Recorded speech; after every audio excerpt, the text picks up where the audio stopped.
منتديات الدفاع عن الصحابة.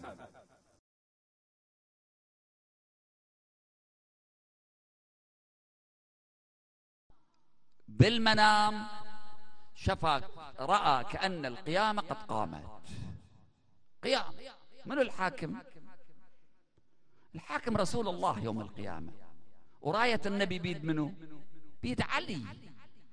لن تشذ عن رسول الله لحمته، بل هي مجموعة كما يقول الإمام الحسين عنده في حظيرة القدس: كأن بأوصالي تقطعها عسلان الفلوات بين النواويس وكربلاء.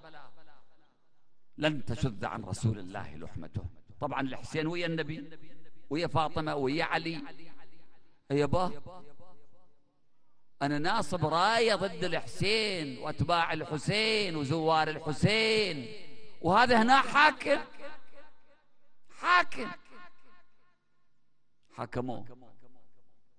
حكموا عليه بالنار، رموه بالنار، بس النار تتوخر عنه. رموه بجهنم.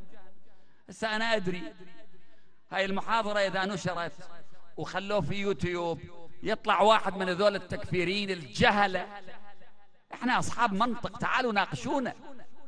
يقول لك شوف هذا السيد شو يقول، ده يقول النار ما تحرق واحد. اي نعم ما تحرق واحد، لأنه بالمنام هو نايم مرت قافلة الزوار، والقوافل لما كانت تمشي يصير غبار، الأراضي مو مرتبة، فبعض هذا غبار الزوار جالس عليه.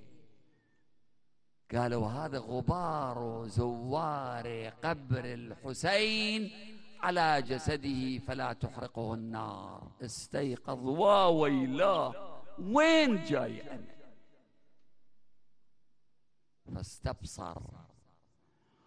وهاي القصيدة إلى جمال الدين الخليعي: إذا شئت النجاة فزر حسينا لكي تلقى الإله قرير عيني، فإن النار ليس تمس جسما عليه غبار زوار الحسين.